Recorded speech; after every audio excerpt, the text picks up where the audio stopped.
Course. आज हम बात करने वाले हैं माफियाज के बारे में।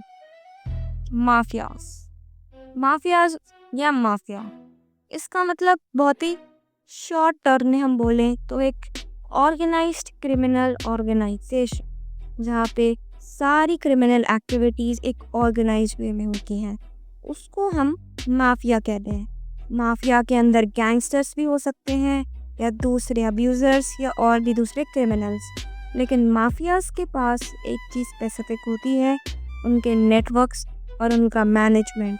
वो लोग इस तरह से ऑपरेट करते हैं जैसे कोई कॉरपोरेट कंपनी ऑपरेट कर रही हो।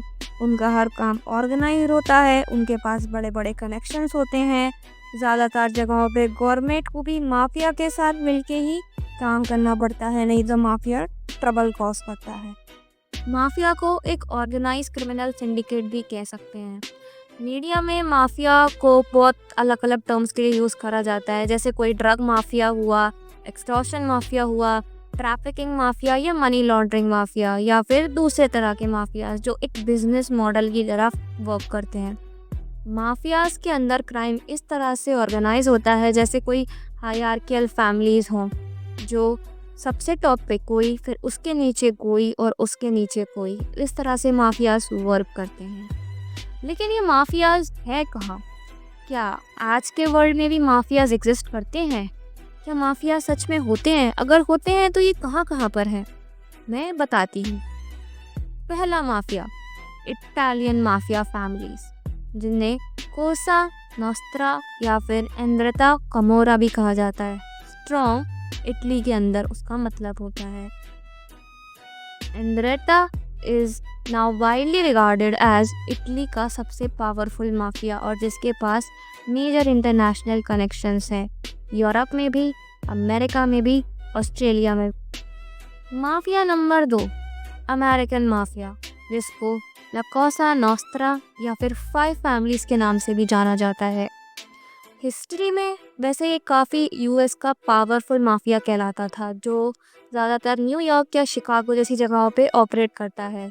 आज के पास हमारे ज़्यादा रिकॉर्ड तो है नहीं, लेकिन बोलते हैं कि छोटी छोटी जगहों पर अभी भी अपने काम कर रहे हैं। थर्ड माफिया और may be the most known mafia, Mexican drug cartels, जिन्हें जैसे कि शिनोला या सीजीएनजी बोला जाता है, उनके ऑर्गेनाइजेशंस जो ज़्यादातर ड्रग प्रोडक्शन और ड्रग ट्रैफिकिंग का ही काम करते हैं नॉर्थ अमेरिका में या फिर कहीं और वो इन सब अपने कामों को अंजाम देने के लिए इंटेंस वायलेंस का और जिस तरह से हो सके उस तरह से करप्शन का यूज़ करते हैं। नाउ वो माफिया जिसके बारे में आपने बहुत सारी मूवीज़ में देखा होगा और आपको 100% पता होगा अब ये कहाँ की बात हो रही है, याकूज़ा। सबको पता है याकूज़ा कहाँ ऑपरेट करते हैं, जापान में याकूज़ा सिंडिकेट्स की तरह ऑपरेट करते हैं, जो काफ़ी स्ट्रक्चर्ड, हायरार्कियल और टोटल बिजनेस की तरह वर्क करते हैं। अभी बोला जाता है कि याकूज़ाज ने अपना वर्क गवर्नमेंट के प्रेशर्स की वजह से एक लीगल वे में ऑपरेट करना स्टार्ट कर दिया है। ये बात कितनी सच है कितनी नहीं, वो हम कभी और बात करेंगे। अब क्या एशिया में याकूज़ा के अलावा भी कोई दूसरे ऑर्गेनाइजेशंस हैं जो माफिया कहलाने लायक हों? है। अब आए हैं ट्राइड्स, जो कि चाइना, हांगकांग और ताइवान एंड डिस्पोरा जैसी जगहों पे ऑपरेट करते हैं। ये वहाँ की एक तरह की सीक्रेट सोसाइटीज़ हैं जो इंटरनेशनली अपने नेटवर्क्स को फैलाई हुई हैं और ट्रैफिकिंग का, एक्सटॉर्शंस का और अलग अलग हीनियस क्राइम्स का ये लोग अंजाम देते हैं। अब एशिया की बात हो ही रही है तो रशिया भी है। रशिया में भी बहुत से क्रिमिनल ऑर्गेनाइजेशंस हैं या फिर हमारे वीडियो के अकॉर्डिंग माफियाज हैं, जिन्हें हम पोस्ट सोवियत ग्रुप्स के नाम से बोला जाता है।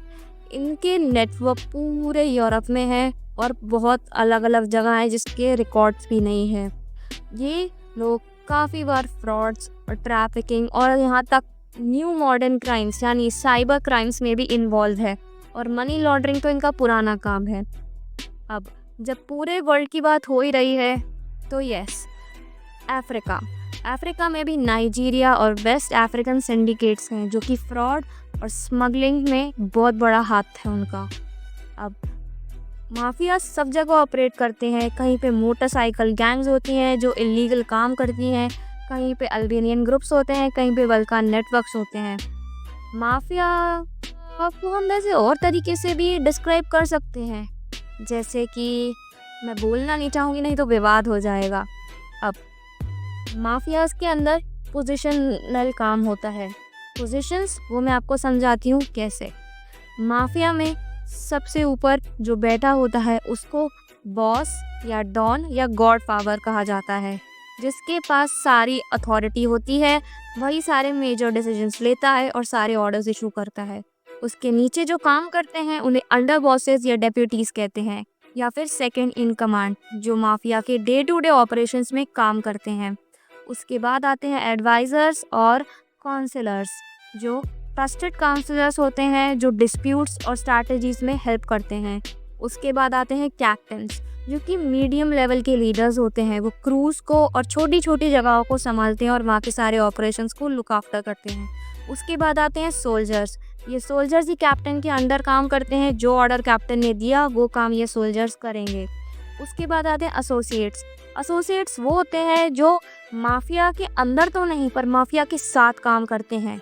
कहीं कहीं जगह गवर्नमेंट भी माफिया के एसोसिएट्स के रूप में बताई जा सकती है, या फिर कोई दूसरे छोटे मोटे बिजनेसेस या कॉर्पोरेट सेक्टर्स या कोई कॉर्पोरेट कंपनी। जैसे फॉर एग्जांपल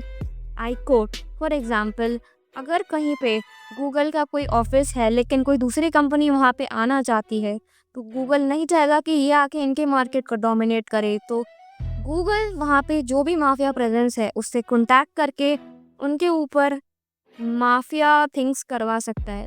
माफिया थिंग्स को मैं डिस्क्राइब नहीं करना चाहूँगी क्योंकि मुझे पता है उसका अंजाम अच्छा नहीं होगा। एंड आई कोट कि ये पूरी बात एक एग्जाम्पल थी, ये रियल चीज़ नहीं थी जो मैंने अभी कोट्स में बोला। वो बाकी सब चीज़ तो I don't know. Modern organisations भी हैं माफियाज के अंदर, जिन्हें ओल्ड स्कूल माफियाज के नाम से भी बोला जाता है। यार छोड़ो, मैं अब एक छोटा सा ओवरव्यू देके के छोड़ देती हूँ और ये मेरे वीडियो का लास्ट पार्ट होगा। अब हम बात करते हैं इटली की।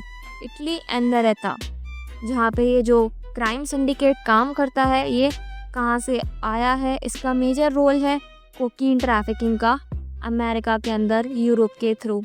ये लीगल इकोनॉमी में घुस चुके हैं, वहाँ के कंस्ट्रक्शंस में, वहाँ के रियल एस्टेट में। लेकिन अब मैं ज़्यादा बात नहीं करना चाहूँगी। इटली के सबसे पावरफुल ग्रुप एंड्रेता ही है, लेकिन इनकी नेटवर्क और इनकी वेल्थ बेशुमार है। उसके बाद आते हैं Japanese group Yamaguchi Gumi, typical yakuza Japanese mafia organisation है। उसके बाद जो मेक्सिको में वर्क करते हैं वो है gulf cartel, same mafia things they do their. उसके बाद रशियन माफिया पोस्ट सोविनियत की पूरे ग्लोबली काम करते हैं। और फिर चाइनीज़ टाइट्स, जो कि चाइना, हांगकांग और कई ग्लोबल जगह पे दिखाई देते हैं। लेकिन अगर हम बोलें कि कौन से माफिया सारे माफियाज के ऊपर हैं, तो वो तो गवर्नमेंट है और कोई नहीं। क्योंकि ये बात मैं क्लेम तो नहीं करती, लेकिन अगर गवर्नमेंट चाहे तो वो माफियाज को भी अपने अंडर ले सकती है। और क्या पता गवर्नमेंट ऑलरेडी माफिया को अपने अंडर वर्क करवा रही हो। जो हमको नहीं पता वो हमें नहीं पता, जो हमें पता है वो भी शायद सच ना हो। Okay, see you guys in the next video.